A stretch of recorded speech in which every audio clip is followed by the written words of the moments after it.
Tonight's story begins in the deadliest snowstorm the Wild West had ever seen, a storm so cold it could freeze a man solid in minutes. A lone cowboy, fighting for his life, stumbles upon an Apache woman on the brink of death. But what happens next is something neither of them expected. When she whispers the words, "If we don't sleep in the same bed, we will freeze tonight. Don't resist," everything changes. This is a tale of survival, destiny, and a bond born in the coldest night of their lives. Let's begin. The story. The wind slashed across the open plains with a fury that felt almost personal, dragging walls of snow across the land and swallowing everything in white darkness. Ethan Cole leaned forward in the saddle, fighting to keep his eyes open as Dustfire stumbled through the storm.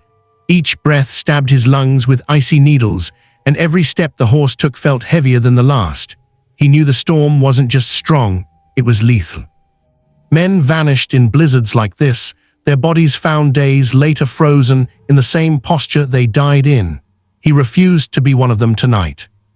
He didn't know how long he'd been riding blindly, trusting instinct more than sight, but suddenly a faint flicker of orange cut through the white chaos ahead.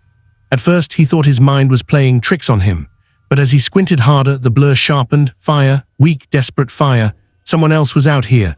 He nudged Dustfire forward, pushing through the wind until he reached a cluster of rocks shielding a tiny, struggling flame. And beside it, curled and shivering violently, was a woman. Her dark braids were crusted with frost, and her hands clutched a thin blanket that did little to fight the cold. The moment she sensed him, she jerked upright, her hand flying to a stone knife at her hip. Her movements were slow, stiff from the cold, but her eyes held fierce defiance. Even half frozen, her gaze was sharp enough to cut. Ethan raised his hands slightly, speaking loud enough to be heard over the wind. "Easy, I'm just looking for shelter, same as you." She hesitated, her breath trembling in the air before she slowly lowered the blade. Apache. Her clothing, her braids, her stone knife, everything about her made it clear. But more than that, there was a pride in her posture that belonged to someone who refused to break, no matter the storm. "You will not live through this night alone," she said, her voice shaking but resolute. "The cold hunts us." Ethan let out a humorless breath. "I noticed." He dropped from his saddle, his boots sinking deep into fresh snow, and crouched beside the tiny flame. The wind kept strangling it, clawing at it with icy fingers. He fed it what little grass and bark he had in his saddlebag, but the fire only flickered weakly. They weren't going to survive like this. "There's a cave nearby," he said. "Not far, I passed it earlier." She narrowed her eyes, suspicion tightening her features. "You want me to follow you into a cave?" she challenged. "I want both of us to stay alive," he answered bluntly. "You can barely move, your fire's dying, you won't last an hour." She didn't like hearing it. Her jaw tightened with defiance, but her body betrayed her. Another violent shiver racked her frame. After a long pause, she nodded once sharply. That was all the agreement he needed. Ethan helped her stand, though she resisted at first, trying to hold herself upright through sheer will. But her legs faltered, and he caught her swiftly, feeling just how dangerously cold she was. She was freezing to death. They reached the cave after a painful, slow struggle through the storm. The wind screamed like a living monster behind them, but inside the cave the world fell silent, leaving only their ragged breaths and the crackle of Ethan striking flint. He built a small fire, its glow pushing the darkness back. Neolita, that was the name she gave him when he asked, sat across from the flame, clutching her blanket close, still shivering. Ethan kept feeding wood into the fire, but even with the flames growing, she looked pale and drained, her lips dangerously blue. The cold had reached deep. "You're freezing," Ethan said quietly. She lifted her chin in stubborn denial. "I am fine." "You're not," he countered. "If we don't warm you soon," but before he could finish, she looked directly at him, her expression intense, her voice steady despite her trembling. "If we don't sleep in the same bed," she said firmly, "we will freeze tonight. Do not resist."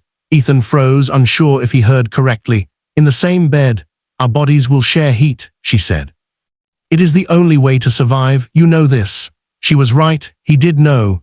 Still, he hesitated, not from shame, but from respect. She misunderstood his silence, her eyes hardened.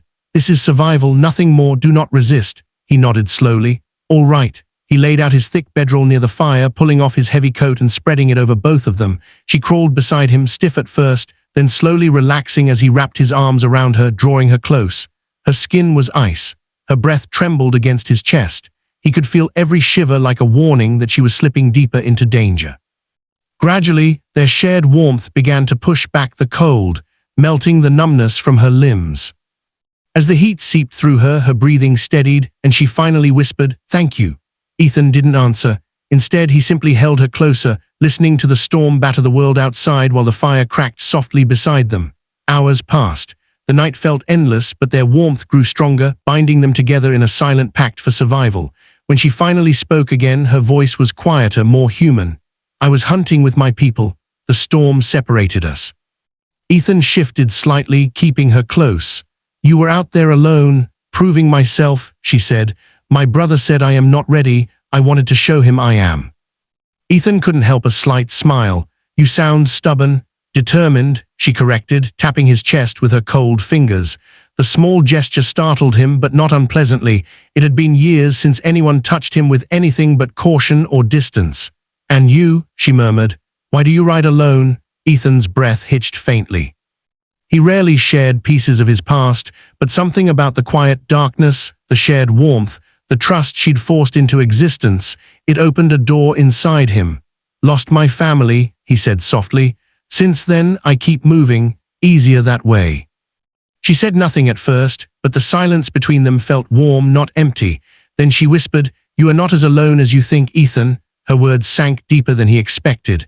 Outside, the storm roared like a beast, but inside the cave, wrapped in shared heat, something fragile but real was forming.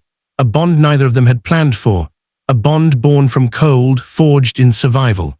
And as the long night dragged on, Ethan realized that this moment, this strange, unexpected closeness, was changing something inside him, something he hadn't even known was still alive. Morning crept into the cave slowly, turning the walls a pale silver as the storm finally loosened its grip on the world. Ethan opened his eyes to find Neolita still resting against him, her breathing warm and steady now, no longer trembling the way it had through the night. For a moment, he simply watched her, the peaceful expression on her face strangely soothing. She stirred gently, lifting her gaze to meet his.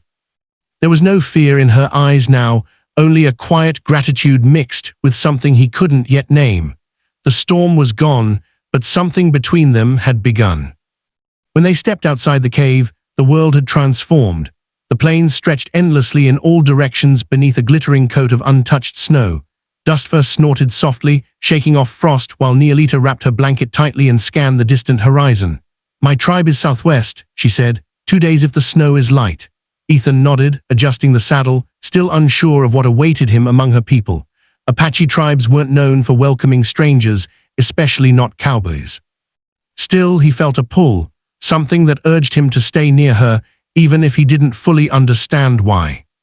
Their journey began quietly at first. The air was crisp, the kind of cold that bit at exposed skin, but nowhere near the deadly freeze of the night before. Neolita walked beside him, refusing his offer to ride the horse, insisting she was strong enough.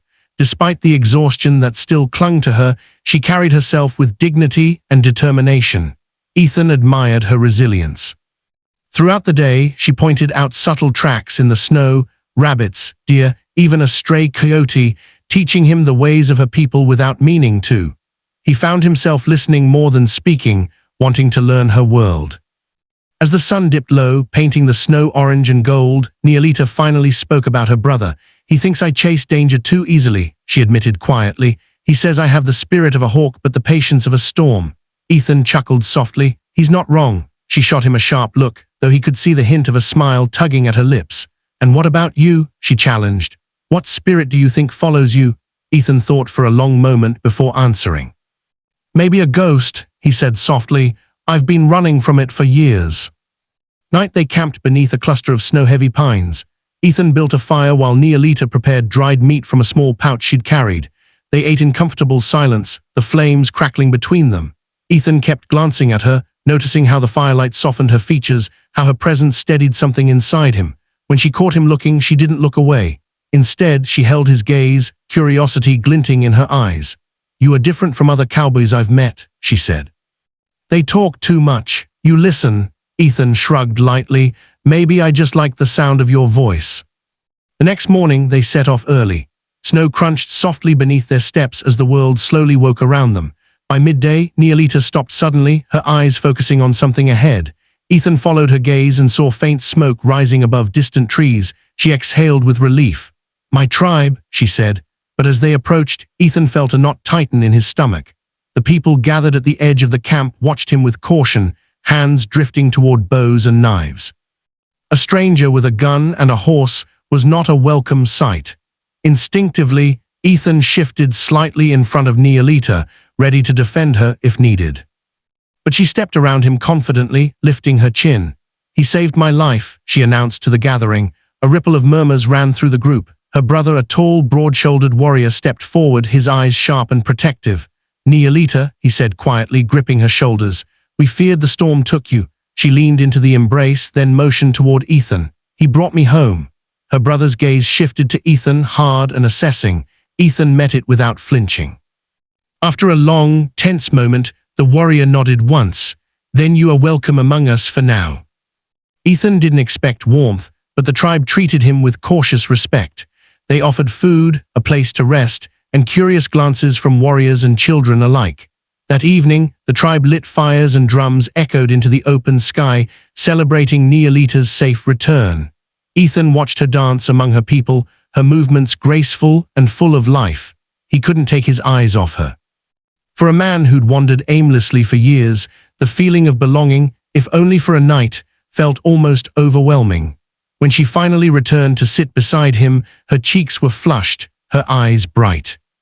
"Will you leave tomorrow?" she asked quietly. Ethan hesitated. The truth was tangled. "I don't know," he said. "I never stay in one place too long." She studied him for a long moment. "You don't have to keep running," she whispered. "You are safe here." Her words unsettled him, stirring hope and fear in equal measure. That night, Ethan lay awake beneath a borrowed hide blanket, staring at the stars that glittered above the camp.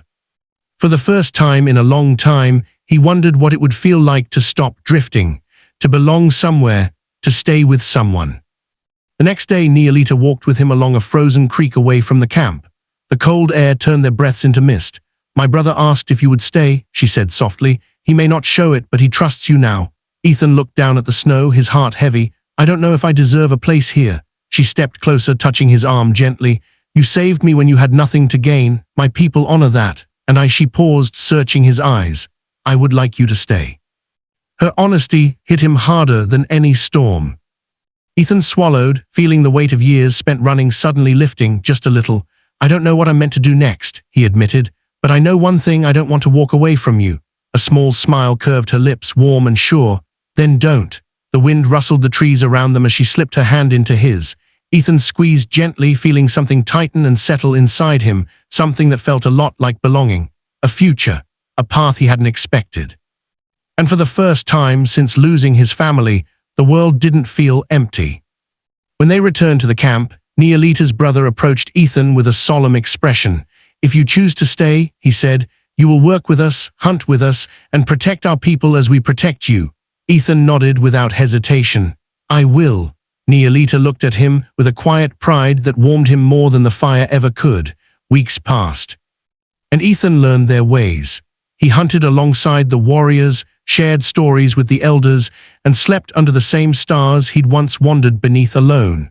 And every night, Neolita sat beside him, her presence steady and grounding. One evening, as the fire cast long shadows and the tribe settled into peaceful quiet, Neolita turned to him. Her voice was soft but certain, echoing the night they met. "You should know," she said, "when I told you not to resist that night I was afraid, but when you held me I felt safe." Ethan reached for her hand, his voice low. "You gave me something too, a reason to stay alive, a reason to stop running." She leaned her head against his shoulder, the fire warming them from the front, their shared bond warming them from within. Winter settled across the land again, but this time, Ethan wasn't alone in a cave fighting for survival. He stood beside Neolita, beside her people, no longer a drifter but a man with purpose. A man who'd found his place in the most unexpected way, through a storm, a shared night of warmth, and the fierce, unwavering heart of an Apache woman. And when the cold winds blew hard against their lodge one night, Neolita whispered with a teasing smile, "If it gets too cold, do not resist." Ethan wrapped his arms around her, smiling softly. "This time I won't." Their story, born from a blizzard and bound by fate, became one whispered around fires for years. a reminder that sometimes the storm leading to death becomes the path to life, love, and home.